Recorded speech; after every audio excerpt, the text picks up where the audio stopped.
So with that, I wish to move to our last presentation for the day, and that is by Sofonias Tessema. And he is an implementation science specialist at the Africa CDC. And he is going to tell us about the continental response that the Africa CDC had done in response to the COVID-19 pandemic.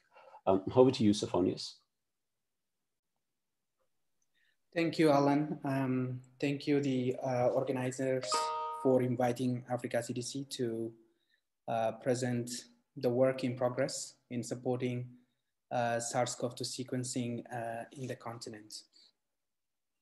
If I share my screen. So my name is Sofonias. I work at the Institute of Pathogen Genomics at the Africa Center for Disease Control at the headquarters in Addis Ababa, Ethiopia. So I'll give you a very brief update what pathogen genomics, how we understand pathogen genomics at the Africa CDC, and what are the updates on COVID-19 sequencing efforts. And then I'll summarize my presentation. But before I go into the details of my presentation, I would like to congratulate the organizer for such a diverse and very useful discussions and presentations today. And all the technical working groups of PHAGE with all the progress that we've seen today. I don't think I should talk about what is the benefit of pathogen genomics for this audience. It's transforming public health across the world, but these potentials of pathogen genomics haven't been yet fully harnessed in the public health space in Africa. Africa CDC started with the question that what are the challenges of implementing public health pathogen genomics in the continent? Together with, in collaboration with African Society of Laboratory Medicine and SANBI with Professor Allen's group, we've conducted a series of assessment of genomics and bioinformatics capacity from 2018 to 2020, which included on-site visits to 22 institutions in 11 countries, virtual assessments, and data from different sources. All this data is summarized in a very high level into 2 slides. The first finding is, as you can see in the continent, we've seen some capacity in terms of NGS equipment. What this map shows, the bubble size is proportional to the number of NGS devices that are available in that country. And then we asked the question, how much of these NGS equipments are in public health institutions? So what we found is more than 80% of these equipments are not in public health institutes or are not in institutes that have some sort of affiliation with public health institutions in the continent. This and the detail of this report is published recently on the Lancet Infectious Diseases for more details. The other findings are a lack of coordination across the continent in terms of developing guidances, policies to promote, to enable pathogen genomics implementation. Clearly, there is limited capacity in terms of bioinformatics. There is a severely inadequate technical workforce on public health pathogen genomics, public health laboratory technicians, as well as bioinformatics, molecular epidemiologists, and others. And there is a limited translation for public health decision-making as well. So in response to this assessment and challenge in the continent, Africa CDC established the Institute of Pathogen Genomics in November 2019, with a vision to integrate pathogen genomics and bioinformatics into public health surveillance, outbreak investigation, and improved disease control and prevention across the continent. The institution is tasked with 5 cross-cutting priorities: creating enabling mechanisms, policies, and guidelines, strengthening capacity, establishing a pathogen genomics and bioinformatics network, and creating more functional data systems and implementation of priority public health use cases. Since the launch of the Institute on November 2019, after a month or two, COVID-19 outbreak was reported. So that changed the directions and the activities of the Institute to focus on supporting COVID-19 sequencing in the continent. Early on, we've been advocating for the need to accelerate genomic-based surveillance for the continent to strengthen, to support the outbreak response in Africa. So since March 2020, Africa CDC has been supporting, together with partners, lots of partners, private, public, philanthropic partners, supported more than 16 countries in the continent with sequencing equipments, reagents, training and mentorships and technical support, as well as series of webinars in terms of building a community which can share resources, protocols, and expertise. In our efforts, we were able to distribute 1 NextSeq for My6, 3 bioanalyzers, and 10 MinION MK1B devices and the like. This effort in terms of supporting member states for COVID-19 sequencing actually grew into a much more bigger initiative, which was launched in October 2020, the Africa Pathogen Genomics Initiative. This was launched in partnership with the African Society of Laboratory Medicine, the Bill and Melinda Gates Foundation, Illumina, US CDC, Microsoft, Nanopore, and many other additional partners.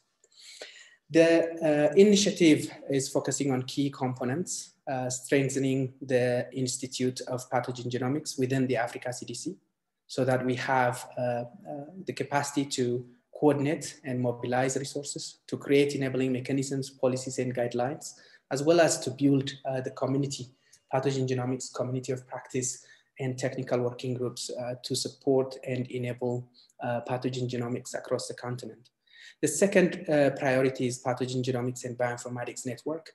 In the continent, there are several networks, but how do we bring these different silos networks into a more broader pathogen genomics and bioinformatics network, which involves capacity building in national public health institutes. The third component is data and data architecture and systems. How do we ensure that we have a continental data architecture and data system that works for the public health institutes in the continent? The fourth component is the NGS Academy, which focuses on workforce development in genomics, bioinformatics, genomic epidemiology. The fifth is implementation of high impact genomic use cases. So all these different components are progressing together with, again, several partners that I'm not listing here. As part of this initiative and in collaboration with the World Health Organization in Africa, we created a sequencing network for COVID-19 and other emerging pathogens.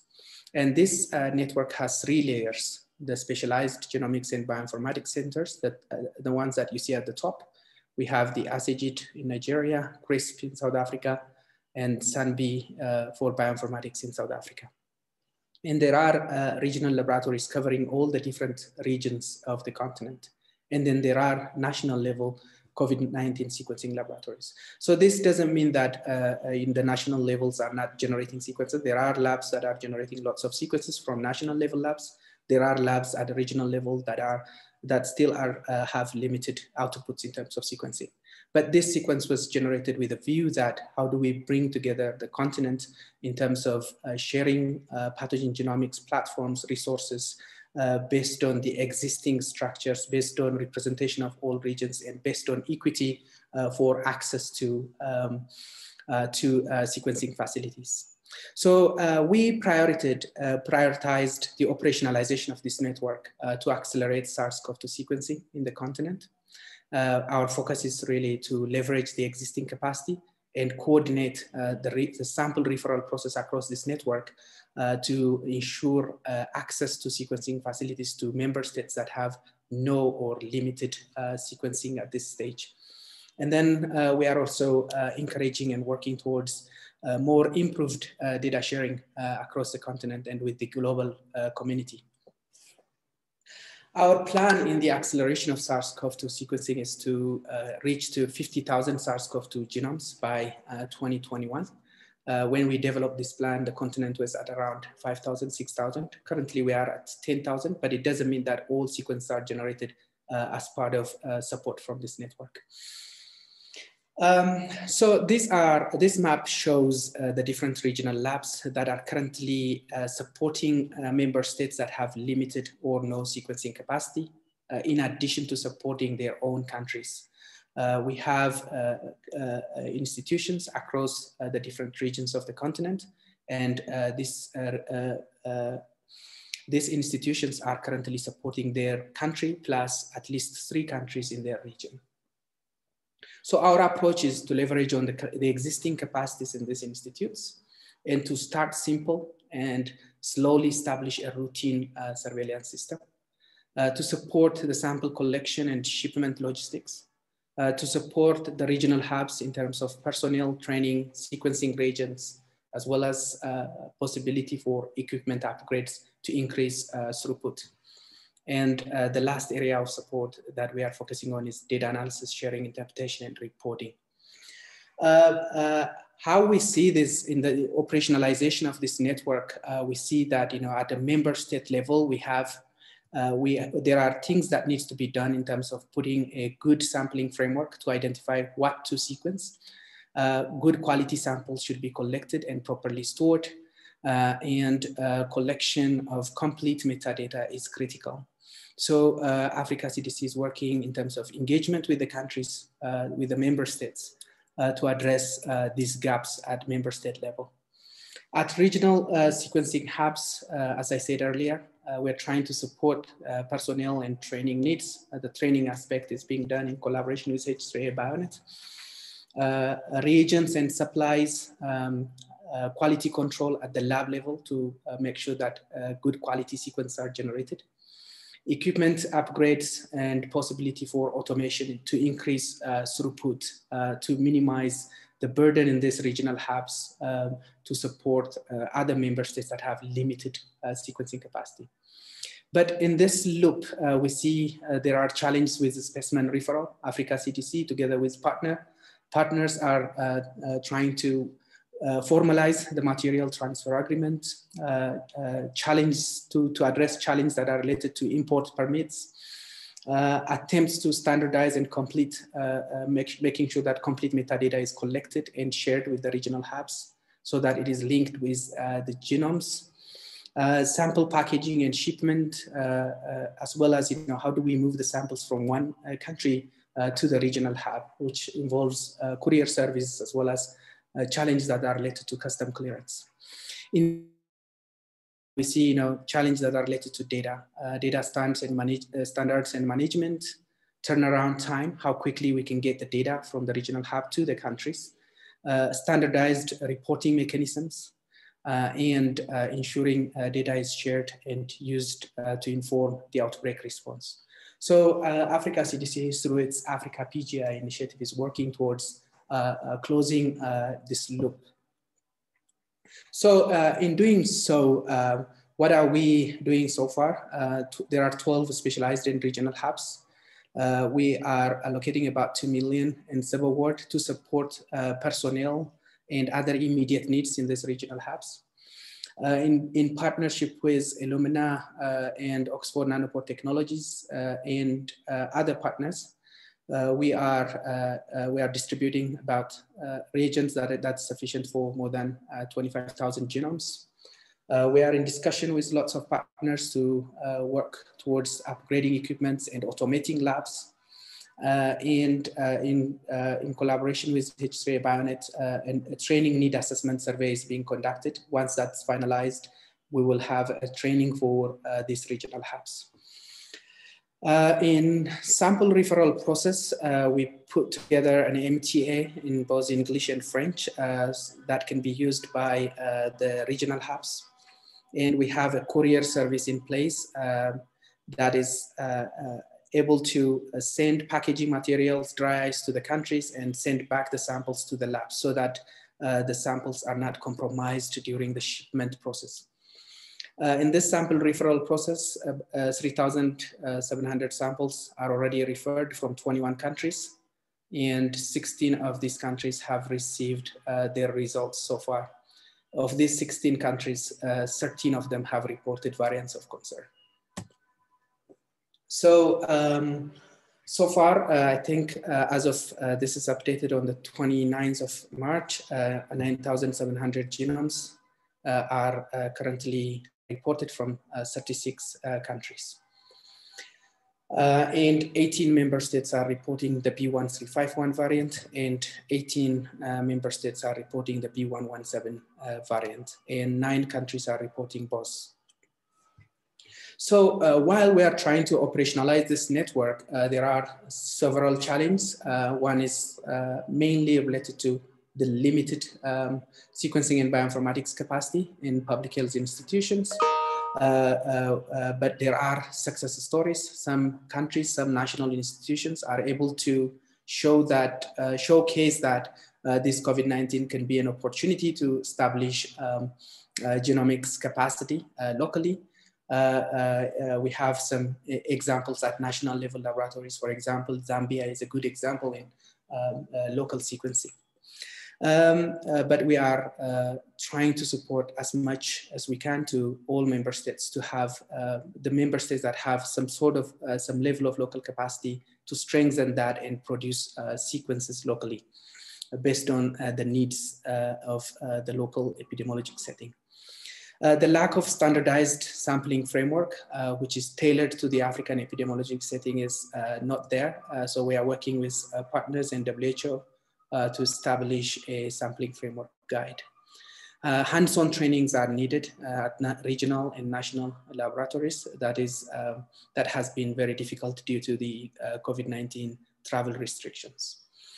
Lengthy process for approvals, material transfer agreements, and import permits is another challenge that we are trying to address. And there are also logistic and custom challenges and standardization that's related to metadata, protocols, data analysis, and also reporting framework. So we are trying to work with different partners to address each of these challenges. In summary of my presentation, acceleration of SARS-CoV-2 genomics is needed in the continent, especially timely data generation, analysis, and sharing is required to monitor the variants that we know now and the emergence of new variants. Since we are seeing some third wave of infection in some countries across the continent and the slow vaccine rollout in Africa. So this probably urges the need to accelerate SARS-CoV-2 sequencing in the continent. The other message that I want to deliver today is Africa PGI is a platform for partnerships, collaborations, and coordination to strengthen public health pathogen genomics and bioinformatics across Africa. So the initiative is not only focused on COVID, we have lots of other priorities, but currently based on the capacity that we are focusing mainly on COVID-19 sequencing. So this is what I have for today. What we are working on is only possible because of the support from lots of partners. Bill and Melinda Gates Foundation, Illumina, the US CDC, Nanopore are currently really supporting our initiative with training. The Chan Zuckerberg Biohub, Fogarty, John Hopkins, H3A, Bionet, Sanbi are supporting us. And as you can see here, all the regional hubs that are working tirelessly to support their own country as well as other countries that have limited sequencing. There is a long way to go. There is an ambitious target that we are trying to put together, but together with these partnerships and collaborations, with the spirit that we can create a functional and operational network in the continent, we think we can achieve that. So this is what I have for today for this update, and thank you very much for listening to me. Thank you.